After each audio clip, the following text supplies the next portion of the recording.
Histórias do Caminho, Zé Arigó e Dr. Frites. Toda medicina honesta é serviço de amor, atividade de socorro justo, mas o trabalho de cura é peculiar a cada espírito.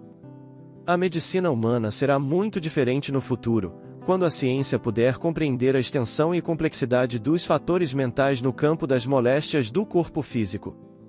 Muito raramente não se encontram as afecções diretamente relacionadas com o psiquismo. Todos os órgãos são subordinados à ascendência moral.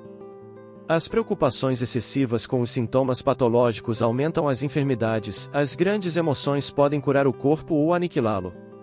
Se isso pode acontecer na esfera de atividades vulgares das lutas físicas, imagine o campo enorme de observações que nos oferece o plano espiritual, para onde se transferem, todos os dias, milhares de almas desencarnadas, em lamentáveis condições de desequilíbrio da mente. O médico do porvir conhecerá semelhantes verdades e não circunscreverá sua ação profissional ao simples fornecimento de indicações técnicas, dirigindo-se, muito mais, nos trabalhos curativos, às providências espirituais, onde o amor cristão represente o maior papel. André Luiz Adolphe adotando o nome de Doutor Romano, para atender junto aos encarnados, ao lado de Fabiano de Cristo e Francisco de Assis levanta bem alto a bandeira que é de Jesus, de Francisco e de Fabiano, e a caridade. Depoimento do Dr. Frites. Em depoimento à escritora Leida Lúcia de Oliveira, o próprio Dr. Frites, incorporado em Arigó, relata sua biografia na vida passada. Adolphe Frites nasceu em Munique, Alemanha, filho de camponeses, que depois migraram para a Polônia em busca de um clima melhor, já que seu pai era asmático. Semelhante ao médium escolhido, ingressou muito cedo no trabalho para ajudar a família, não deixando jamais de lado um obstinado desejo de ser médico. Com esforço conseguiu entrar na faculdade de medicina e quando ainda estava estagiando num hospital, pouco tempo faltando para sua formatura, teve o infortúnio de ser responsabilizado pelo procedimento equivocado de uma enfermeira assistente no atendimento de urgência de uma filha de um general. A filha do general acabou desencarnando e a culpa recaiu sobre Frites, que foi preso, açoitado, torturado, sendo até amarrado em uma cruz. Ficou preso por algum tempo e, dessa prisão, conseguiu fugir para a Estônia, onde viveu de 1914 a 1918, durante a Primeira Guerra Mundial, quando desencarnou. Mesmo antes da desencarnação, percebendo o chamado espiritual, prometeu a si mesmo que assim que pudesse, assim que fosse permitido, voltaria à Terra com a sublime missão de curar os enfermos. Adolphe Friedrich Frites. Nascimento de Adolphe Friedrich Frites. No ano de 1853, em Munique, na Alemanha, encarnava uma criança batizada pelo nome de Adolphe Friedrich Frites. Foi para a Polônia aos 4 anos de idade, pois seu pai tinha asma e os médicos recomendavam mudar de clima. Era uma família rica em bens materiais e pobre de amor. Desde cedo foi privado da presença de sua mãe, pois ela desencarnou cedo, e logo depois seu pai, ficando tutelado pelos avós. Por causa de alguns desentendimentos entre os avós, Adolphe passou a lutar com dificuldades para estudar, tendo que trabalhar desde cedo. Enquanto juntava ração, feno e alfafa numa fazenda pertencente à faculdade para poder pagar seus estudos, levava consigo os livros que versavam sobre medicina. Mas para o jovem Adolphe, que desde a infância quis ser médico, isso não foi obstáculo e dedicou-se muito para acompanhar os estudos difíceis na faculdade de Verdun, na Suíça. No auge da realização de seus sonhos, aos 28 anos de idade, quando faltava um mês para se formar na especialização de cirurgia, foi procurado por um general que trazia nos braços sua filhinha dizendo que precisava de uma operação rápida, senão ela morreria. Assim foi feito, mas, dias depois a menina começou a arder em febre e por mais que ele envidasse esforços por noites incansáveis de vigília, adormeceu, e a menina faleceu. O general o culpou do acontecido e o manteve preso em prisão subterrânea, e na solitária açoitou e torturou por longo tempo. Na prisão o jovem doutor Adolphe permaneceu por alguns anos trazendo no coração uma mágoa e que foi por vezes amenizada pela luz do espírito de uma criança que o visitava na prisão. Era a filha do general desencarnada, bem como Fabiano de Cristo, seu mentor espiritual, que o assistia confortando seu coração para que não conservasse os sentimentos que o desviaria de sua missão. Um dia, como que por acaso, sua cela amanheceu aberta e ele conseguiu fugir para a Estônia, onde passou cerca de 30 anos aperfeiçoando seus estudos na área de cirurgia. Com aproximadamente 61 anos foi recapturado e mandado para o afronte da Primeira Grande Guerra Mundial como médico cirurgião. Sua luta foi maior daí por diante, pois com poucos recursos conseguiu fazer diversas cirurgias utilizando parafusos de tanques de guerra, transplantando os membros dos soldados feridos. E na guerra durante um atendimento a pacientes em um acampamento hospital improvisado, sob fogo cruzado do inimigo, um soldado tombou sangrando muito, e ele, compadecido, avança com a cruz vermelha no braço, procurando socorrer o agonizante, mas naquele instante um estilhaço de explosão de granada o atingiu na face esquerda, levando para o plano espiritual aquele eminente médico em 29 de novembro de 1918, com 65 anos de idade. Adolf Friedrich Fritz, logo após o seu desencarne. O exército alemão estava sendo derrotado, as baixas eram muito grandes e no plano espiritual aqueles soldados desencarnados, mais ainda pelo choque e as carregadas vibrações do ambiente, não tinham consciência do desencarne. No mundo espiritual, ainda em convalescença, um dos superiores lhe disse: "Prepare-se, desça conosco à terra, pois lá você será mais útil que aqui a situação exige, é a guerra." Nem mesmo havia terminado o tratamento de recuperação dos sofrimentos adquiridos pelo desencarne e já se encontrava no mesmo local, socorrendo novamente sob o fogo cruzado encarnados e desencarnados, mas agora em espírito, livre dos estilhaços. Socorro espiritual por Fabiano de Cristo. A mágoa que trazia, bem como as lembranças da guerra fizeram com que Dr. Adolf não enxergasse nada além da dor e sofrimento à sua frente, permanecendo assim durante alguns anos no ambiente umbralino na parte escura que havia se agravado pelas guerras e discórdias no planeta. Até que um espírito amigo com seu traje de franciscano começou a fazer-lhe visitas constantes, orientando-o sempre a ter esperança e fé em Deus, e ia embora. Até que um dia Dr. Adolf inquiriu de quem se tratava, e o enfermeiro franciscano com doces palavras disse-lhe: "Meu nome é Fabiano de Cristo, seu irmão, reconhecido em Jesus. Eu preciso sair dessa escuridão, eu quero luz, dê-me luz", falou desesperadamente Adolf. E Fabiano de Cristo então respondeu com afabilidade e firmeza: "Se você quer luz, meu filho, então faça luz." E logo após entender o significado daquelas palavras, Dr. Adolf foi se preparando a fim de se livrar das trevas que trazia consigo até que foi conduzido à casa transitória Fabiano de Cristo, na espiritualidade onde a mágoa que estava no seu coração desapareceu, dando lugar ao amor e à vontade de trabalhar no plano material, onde criaria uma casa de assistência tão bonita e caridosa quanto aquela que lhe auxiliava no plano espiritual. Depois de passar por um longo tratamento e receber através do aprendizado as orientações, passou a trabalhar em favor do próximo. Desde então Dr. Adolf procurou grupos de pessoas no Brasil, terra amada de Fabiano de Cristo, para o cumprimento de sua tarefa e a construção de um hospital espírita com o nome de Fabiano de Cristo. Encontrou várias pessoas dedicadas ao bem e junto delas, vem desenvolvendo um trabalho bem feito com amor, compreensão e dedicação, junto aos pacientes de toda a ordem. O convite de Dr. Bezerra de Menezes, o médico dos pobres. Dr. Bezerra de Menezes o convida e prepara caminho para que os trabalhos socorristas no plano espiritual realizado pelas diversas equipes, divididas por especialidades, mas unidas no propósito do bem comum, e a pluralidade das existências humanas sejam difundidas e provadas para o mundo inteiro. Esta seria a segunda grande missão do Dr. Bezerra de Menezes, após a construção e edificação da FEESP, Federação Espírita do Estado de São Paulo. Inspirado pelo plano espiritual maior e tendo o amparo de Francisco de Assis que designa o espírito de Antônio Francisco Lisboa, conhecido como Aleijadinho, para amparar o médium José de Freitas, Zé Arigó, pois deveria este suceder e dar continuidade nessa missão mais tarde. Dr. Romano nos informou que o Aleijadinho teria reencarnado como Sérgio Eduardo Miranda segundo o pedido que fez a São Francisco de Assis, que fosse na véspera do Natal do ano de 1950, acompanhou o trabalho de Arigó preparando-se durante quase 30 anos, reencarnado em seguida para cumprir sua missão. Antônio Francisco Lisboa, Aleijadinho de 1730 a 1814. Vários trabalhadores espirituais são também chamados para acompanhar Dr. Adolf, que ficaria mais conhecido por Dr. Fritz. Inicia então sua trajetória de trabalho com o médium José Pedro de Freitas, Zé Arigó. José Pedro de Freitas, Zé Arigó, nasceu em 18 de outubro de 1921 na fazenda do Faria, localizada a 6 quilômetros de Congonhas.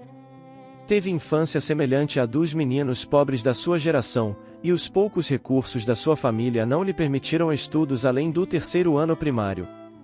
Aos 14 anos se empregou na Companhia Atum, hoje Mineração Casa de Pedra, da CSN, onde trabalhou durante 6 anos. O apelido foi dado por amigos frequentadores de um bar que Arigó tinha, no centro da cidade. Por volta de 1950, Zé Arigó começou a apresentar reações mediúnicas que o perturbavam de modo peculiar, fortíssimas dores de cabeça, insonias, transes e visões que o levaram perto da loucura. E uma voz que o acompanhava onde quer que fosse. Não compreendendo o que lhe ocorria, passou a visitar diversos médicos, sofreu durante 3 anos a desarmonia de sua mediunidade. Um dia, a voz do espírito que o acompanhava, o levou ao estado de desdobramento da alma em consciência e ele pode ver um personagem calvo, vestido de avental branco e supervisionando uma equipe de médicos e enfermeiros em uma enorme sala de cirurgia. Apesar do espírito falar uma língua que Arigó não conhecia, ele o compreendia perfeitamente. Dr. Fritz o escolhera para realizar as curas e fez das suas mãos rudes acostumadas a lidar com grosseiros instrumentos de trabalho, mãos hábeis, capazes de manejar bisturis e agulhas. A partir daí, Congonhas passou a receber milhares de pessoas e caravanas do Brasil e do exterior, em busca de cura onde a medicina tradicional não poderia ajudar. Muito interessante a ligação entre os espíritos de Antônio Francisco Lisboa, Aleijadinho, e Zé Arigó. Através dos séculos a estatuaria do Mestre Aleijadinho exerceu inimaginável influência nas populações rurais da região, atraindo-as para a igreja que se tornou verdadeiro centro de fé, onde milhares de pessoas doentes e à procura de ajuda, acorrem ao santuário como os mendigos e leprosos do tempo de Jesus afluíam ao lago de Betsaida. E os milagres se multiplicam de ano para ano, consagrando cada vez mais o carisma, a graça divina que assinala Congonhas. Doutor Romano aqui nos orientou, que Zé Arigó estaria dando seguimento à missão que Aleijadinho teria começado, e esse, mais tarde reencarnaria para completar a missão assumida pelos dois espíritos. Juscelino Kubitschek e Zé Arigó. Carlos Leite havia sido chamado ao Palácio da Liberdade pelo nosso governador de então, JK, para dar um parecer sobre o problema que a menina Márcia, filha do governador, apresentava na sua coluna vertebral. Carlos Leite pensava que Márcia fora vitimada pela prática do balé clássico conduzida inaptamente, de forma amadora e fora da idade tradicional, 7 ou 9 anos de idade, exigida pelas grandes academias de balé clássico do mundo inteiro. A criancinha ainda não possui ossatura resistente, são quase cartilagens. Exaltava o mestre. Sapatilhas de ponta? Jamais! E outros itens perigosos nos foram apresentados. A dança que curou as deformidades, os danos produzidos pela poliomielite nas pernas de Alicia Markova, uma das primas bailarinas mais famosas da história da dança mundial, mostrava, infelizmente, em Márcia Kubitschek o seu lado terrível. O que conserta também pode aleijar, danificar para sempre, se mal administrado. Márcia relatou-me, na ocasião do tal jantar, que o seu pai a levará aos maiores e melhores especialistas, em vão. Presa ao leito, com o pai já presidente do Brasil, sofrendo todas as dores e sanções que o seu problema acarretava, alguém um dia se lembrou de dizer ao JK: Presidente, por que o senhor não leva Márcia para o Zé Arigó examinar? Ele não é o seu conterrâneo milagreiro. Juscelino achou bem lembrada a sugestão e chamou Arigó ao Rio de Janeiro. A curadora examinou Márcia e sabiamente concluiu: Eu curó a sua filha, mas é no meu terreiro, onde está fincado o meu poder. Papai, Arigó e eu, contou-me a Márcia, fomos para Congonhas, de avião. Fui deitado e voltei andando sobre os meus próprios pés, sem dor alguma. Nunca mais tive nada. Mas fui alertada por Zé Arigó, prosseguiu. Dança e nunca mais. Arigó enfrentou diversos problemas de ordem religiosa e legal. Numa cidade tradicionalmente católica como Congonhas, não foi fácil romper barreiras e trabalhar dentro da linha do espiritismo. Mesmo assim, ele não criou inimizades com o clero. Já no plano legal as coisas foram mais complicadas. Foi processado em 1956 pela Associação Médica de Minas Gerais, acusado de curandeirismo. Foi condenado a 15 meses de prisão e recebeu indulto do presidente Juscelino Kubitschek. Em 1962 foi preso durante 7 meses em Conselheiro Lafayette, por exercício de medicina ilegal. Continuou sua missão dentro do presídio e voltou a Congonhas ainda mais prestigiado. Vários médicos renomados do mundo inteiro, inclusive da NASA, estiveram em Congonhas estudando o fenômeno e constataram que 95% dos diagnósticos de Zé Arigó eram corretos e seus feitos relativamente explicados através da parapsicologia. Zé Arigó previu a própria morte, que aconteceu em 11 de janeiro de 1971, num acidente automobilístico na BR-040. Retorno de Zé Arigó ao plano espiritual. No plano espiritual, o nosso Zé Arigó, desprendido da matéria, e depois de algum tempo com Dr. Adolf, passa a compreender melhor a sua missão, pois relembra o período que viveu na Alemanha, e como teria cometido vários erros, inclusive com o Dr. Adolf Friedrich Fritz. Mas o médico caridoso e amigo, tinha prometido para si mesmo que ajudaria principalmente a todos os que Deus permitisse reencontrar. Zé Arigó relembra também sua experiência na medicina e passa a integrar a equipe de socorro. Dr. Fritz, com uma equipe formada de centenas de trabalhadores, começa a se preparar para uma nova fase de sua missão. Em comunhão e amparo de grandes grupos de espíritos abnegados na causa de Jesus, recebe do plano espiritual maior, através de Fabiano de Cristo, a seguinte mensagem de São Francisco de Assis: Meu querido filho e servidor de nossa causa em Jesus Cristo, utilizando da alavanca do trabalho, abristes caminho em direção à luz. Honrastes o uniforme médico que usas na caridade e devoção em favor do teu próximo. A luz que se fez em teu coração, liberta-te de todo o passado que o encarcerava entre as grades da mágoa. Cumpristes bem a tua missão, esquecendo de ti mesmo e socorrendo teu próximo nos mais altos tributos de amor, compreensão e dedicação. Teu nome, Fritz, será lembrado eternamente ao lado do abnegado apóstolo Bezerra de Menezes. Agora, muitos irmãos no mesmo ideal de amor, utilizarão teu nome para levar ao mundo a mensagem de nosso Senhor Jesus Cristo. Amai-vos uns aos outros. Nosso Pai, conhecedor do nobre anseio do teu coração em desejar resgatar teus irmãos, deferiu permissão e terás muita ajuda. Agora vosso grupo de trabalho multiplicar-se-á em milhares de irmãos que aprenderão novas técnicas de socorro, que, em consolidando com as virtudes do Evangelho, reencarnarão nas próximas décadas, levando aos nossos irmãos em transição na Terra, as bênçãos do amor maior em forma de socorro. Deverás apresentar-te agora ao mundo, entre os modestos trabalhadores de todas as comunhões espirituais, prestando socorro em nome de nosso Senhor Jesus Cristo. Louvemos as mãos abençoadas de nosso Senhor Jesus Cristo, que nos alcança a todos. Francisco de Assis. Dr. Fritz adota o pseudônimo de Dr. Romano e começa mais uma etapa de sua missão. Sua equipe de trabalho está perto de 2.500 trabalhadores no plano espiritual, com grandes conhecimentos na área médica e ligados à casa transitória no plano espiritual, conhecida por Hospital Fabiano de Cristo. Recebendo grande conhecimento e desenvolvimento de várias práticas que auxiliarão seus irmãos no meio físico. Grande número de médicos estão sendo intuídos no meio físico para que seja observado melhor a terapia e ou cirurgias no perispírito, através dos passes, da acupuntura e da homeopatia. Técnicas de cirurgias sem sangramento, um processo combinado de ionização do sangue e eletromagnético para o controle da hemorragia, serão trazidos por médicos que já estão reencarnando para trazer as novidades.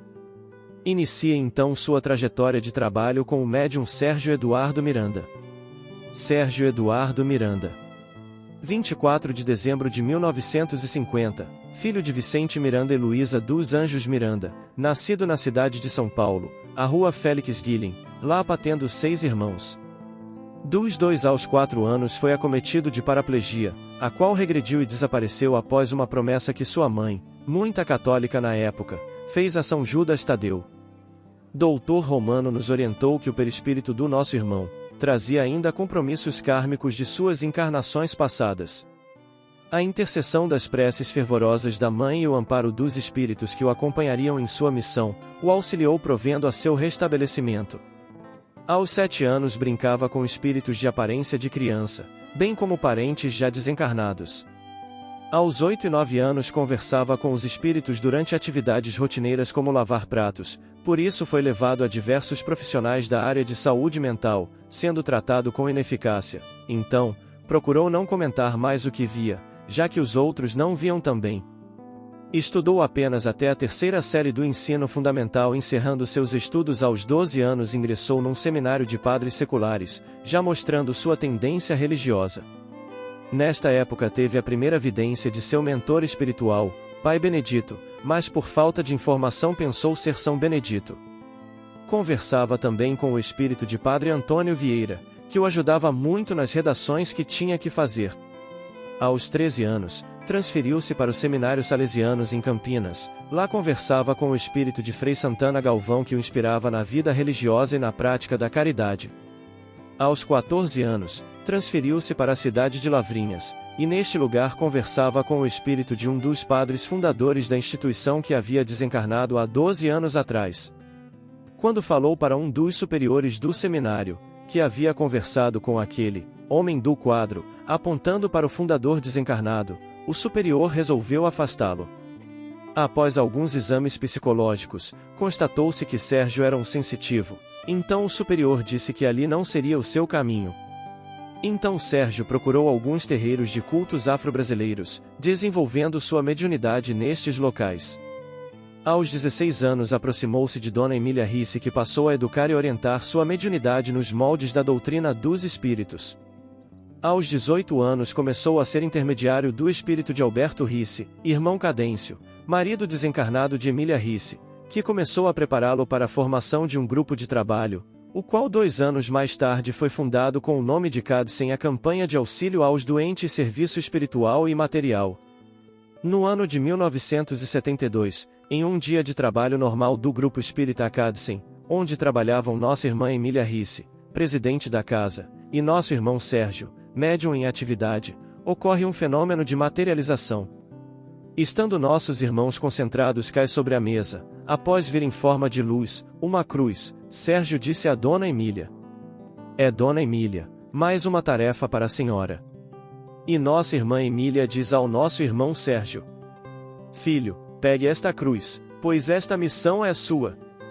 Bastante impressionado, nosso irmão pega a cruz e não sente mais nada.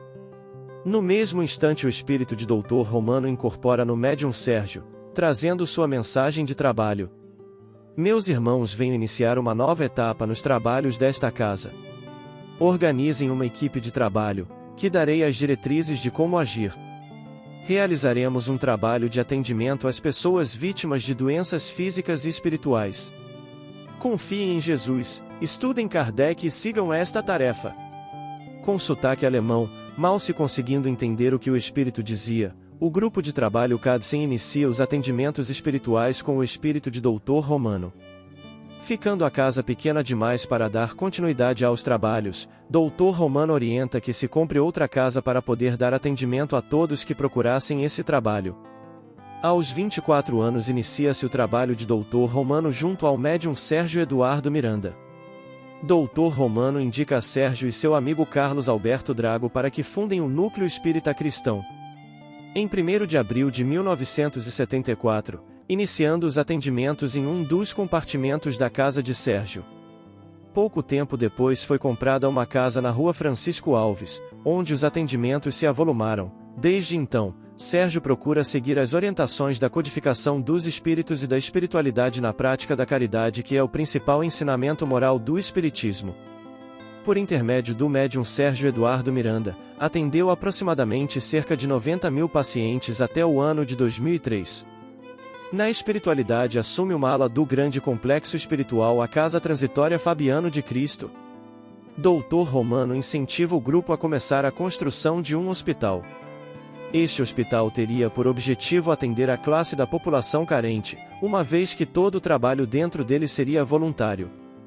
Em 1978, essa ideia é repassada pelo médium Sérgio Eduardo Miranda, amadurecida, e a partir de 1992, é constituído juridicamente o Hospital Espírita Fabiano de Cristo, com a finalidade de ser um hospital de retaguarda. Um pouco mais sobre Zé Arigó. José Pedro de Freitas, Zé Arigó. De 1921 a 1971. Zé Arigó era uma mistura de trabalhador rural com caminhoneiro. Seria difícil imaginá-lo como cirurgião. Arigó, um dos 8 filhos de um sitiante, nasceu em 18 de outubro de 1921. Embora tenha tido uma infância normal, afirma ter sido perseguido por uma luz muito brilhante, que quase o cegava. Depois começou a ouvir uma voz que falava uma língua estrangeira. Com 25 anos, casou-se com Arlete André, sua prima de 4º grau, e deixou a casa paterna, indo trabalhar numa mina de ferro. Enquanto os filhos chegavam, um atrás do outro, Arigó começou a ter muitos pesadelos, dores de cabeça muito fortes. Nos sonhos, sempre ouvia a mesma voz gutural, num idioma que não entendia. Certa noite, teve um sonho nítido. Estava numa sala de cirurgia, entre médicos e enfermeiras, usando trajes antigos, reunidos em torno de um paciente. Quem dirigia a operação era um homem robusto e calvo, cuja voz era muito familiar a Arigó.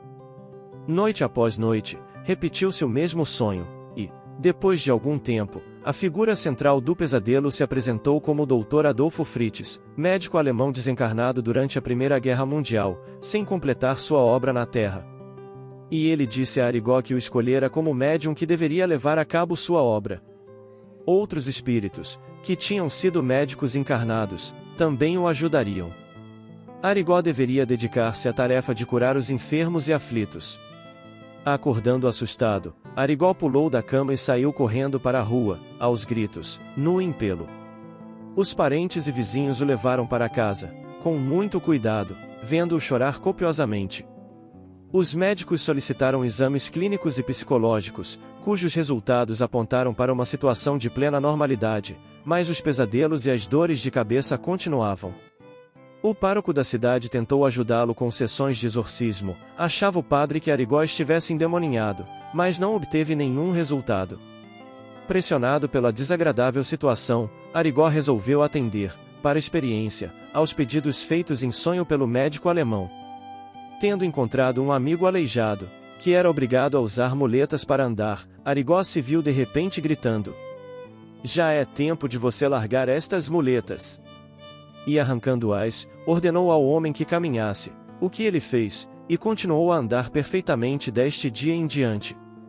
Aconteceu que, naquela ocasião, um senador brasileiro, Lúcio Bittencourt, estava fazendo campanha naquele distrito eleitoral, para tentar a reeleição, e também para a eleição de Getúlio Vargas, candidato a presidente da República, pelo Partido Trabalhista do Brasil.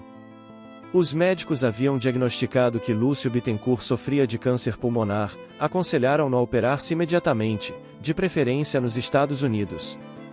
Tinham, na verdade, pouca esperança de êxito na operação. Resolveu adiar a cirurgia para depois da campanha eleitoral e quando foi a Congonhas do Campo, ficou conhecendo Arigó, que já fora dirigente sindical, e, impressionado com o seu magnetismo, convidou-o para participar de um comício em Belo Horizonte, onde ficaram hospedados no mesmo hotel. Mais tarde, estando Lúcio Bittencourt estendido na cama, pensativo, preocupado com sua moléstia, viu a porta do quarto abrir-se vagarosamente. Um vulto escuro, que lhe parecia ser de Arigó, entrou no quarto e acendeu a luz. Era realmente Arigó, de pé, imóvel, com uma navalha aberta na mão. Estarrecido, o senador tentou sentar-se, mas uma estranha fraqueza dominou-o e ele caiu deitado de costas. Tudo se tornou confuso e afinal escureceu de todo. Na manhã seguinte, ao acordar, verificou que o paletó de seu pijama estava rasgado nas costas e coberto de sangue já coagulado. O câncer fora removido, e, como se confirmou mais tarde, o senador ficou completamente curado. Apesar da perseguição da igreja e das autoridades, Arigó fundou uma clínica, onde tratava gratuitamente até 200 pessoas por dia. 2 cientistas norte-americanos, Dr. Poirich e Dr. Bell, vieram especialmente para estudar e testar os fenômenos com Arigó, acompanhados de 2 intérpretes da Universidade do Rio de Janeiro. Jorge Risini, conhecido pesquisador espírita brasileiro, se ofereceu para filmar qualquer coisa que os americanos julgassem ser uma prova conclusiva. Como, porém, encontrar algo de imediatamente verossímil, que convencesse mesmo os espectadores mais céticos. O Dr. Poirich era portador de um tumor, sem caráter maligno, um lipoma, há mais de 7 anos, dentro do cotovelo esquerdo, que, apesar de indolor, incomodava um tanto. Uma cirurgia normal levaria cerca de 20 minutos para removê-lo. Depois de angustiosa indecisão, o Dr. Poirich resolveu pedir a Arigó para extirpar o lipoma. Foram feitos todos os preparativos para a filmagem do evento. Quando Poirich chegou à clínica, na manhã seguinte, Arigó virou-se para os pacientes, que já enchiam a sala e perguntou: "Alguém aí tem um bom canivete brasileiro para usar neste americano?" Embora horrorizado, Poirich não podia mais recuar. De todos os lados apareceram canivetes. Arigó escolheu um e voltou-se para o paciente. "Arregace a manga, doutor." Nervosamente, o americano verificou a colocação da câmera. Risini posicionou-se para a filmagem. "Olhe para lá", recomendou Arigó. Alguns segundos depois, Poirich sentiu na palma da mão algo macio, juntamente com o canivete. Era o lipoma. Olhou para seu braço e notou a parte onde ficava o tumor totalmente desinchada. Havia apenas uma pequena incisão, de menos de 5 centímetros de comprimento e uma pequena quantidade de sangue. O americano experimentou apenas uma vaga sensação, e declarou mais tarde: "Nada senti." Não podia acreditar no que aconteceu, e, entretanto, acontecerá, pois, quanto a isso, não pode haver mais dúvida. A cirurgia não foi seguida de qualquer infecção, e o ferimento cicatrizou completamente. O filme de Risini ficou muito nítido, e mostrou que a operação durará apenas 5 segundos. Os americanos não tiveram mais dúvidas e ficaram totalmente convencidos da veracidade dos fenômenos. Arigó continuou a exercer a medicina, sem jamais aceitar pagamento pelos seus serviços. Muitas pessoas famosas tiveram contato com Arigó, entre elas a filha de Juscelino Kubitschek. Apesar de todos os benefícios que Arigó levou aos seus semelhantes, foi preso 2 vezes acusado de charlatanismo, mas prosseguiu em sua missão. Arigó teve um sonho em que previa para breve a sua passagem para o plano espiritual, através de uma morte violenta. No dia 11 de junho de 1971, ele esteve na clínica, como de costume, mas avisou aos seus pacientes que teria que ir a uma cidade vizinha, a fim de apanhar um carro de segunda mão, que acabava de comprar. E às 12h23 do dia 11 de janeiro de 1971, o médium Zé Arigó, ao voltar de um sítio perto de Congonhas do Campo, MG, foi acometido por um mal súbito que o fez perder repentinamente o controle de seu carro Opala que, passando a contramão, bateu de frente num veículo do DNR. Na violência do choque, perdeu a vida por traumatismo cerebral. O valoroso Arigó que, durante 2 décadas curou ou amenizou enfermidades e males de milhares de pacientes, passava assim para o mundo dos espíritos. A faculdade de curar. A faculdade de curar, para manter-se íntegra, não deve permanecer precavida tão somente contra o pagamento em dinheiro amoedado. Há outras gratificações negativas a que lhe cabe renunciar, a fim de que não seja corroída por paixões arrazoadas que começam nos primeiros sinais de personalismo excessivo. Imprescindível saber olvidar o vinho venenoso da bajulação, a propaganda jactanciosa, o perigoso elixir da lisonja e a aprovação alheia como paga espiritual. Quem se propõe a auxiliar aos enfermos, há que saber respirar no convívio da humildade sincera, equilibrando-se, cada instante, na determinação de servir. Para curar é preciso trazer o coração por vaso transbordante de amor e quem realmente ama não encontra ensejo de reclamar. Compreendendo as nossas responsabilidades com o divino médico, se queres efetivamente curar, cala-te, aprende, trabalha orando a posição de servidor de todos a que Jesus te conduziu. Auxilia aos ricos e aos pobres, como quem sabe que fartura excessiva ou carência asfixiante são igualmente enfermidades que nos compete socorrer. Ampara aos amigos e aos adversários, aos alegres e aos tristes, aos melhores e aos menos bons, como quem compreende na terra a valiosa oficina de reajuste e elevação. Reconheçamos que toda a honra pertence ao Senhor, de quem não passamos de apagados e imperfeitos servidores. Não te afastes da dependência do eterno benfeitor e, movimentando os próprios recursos, a benefício dos que te cercam, guardemos a certeza de que, curando, seremos curados por nossa vez, soerguendo-nos, enfim, para a vitória real do Espírito, em cuja luz os monstros da penúria e da vaidade, da ignorância e do orgulho não mais nos conseguirão alcançar. Emanuel. Comentários finais. O bom trabalhador espírita é o bom servidor, está realmente envolvido com o Evangelho de Nosso Senhor Jesus Cristo, e atento com a doutrina dos Espíritos, que propõem sempre servir por amor e caridade, jamais permitir que o fantasma da vaidade venha a habitar o coração de cada servidor. Lembremos sempre de Jesus, o Cristo de Deus, que a cada cura dizia: a sua fé te curou, e assim é a vontade do Pai que está no céu. Vem archote de luz, vem Jesus, viva Jesus! Nascer, morrer, renascer ainda e progredir sempre, tal é a lei. Base bibliográfica. Cura, autores diversos, pelo Espírito André Luiz, médium Francisco Cândido Xavier, capítulo 18, Medicina. Cirurgias espirituais de José Arigó, Leila Lúcia de Oliveira. Arigó e vida, mediunidade e martírio. José Herculano Pires. Biografia de José Pedro de Freitas, Zé Arigó. Biografia de Dr. Frites.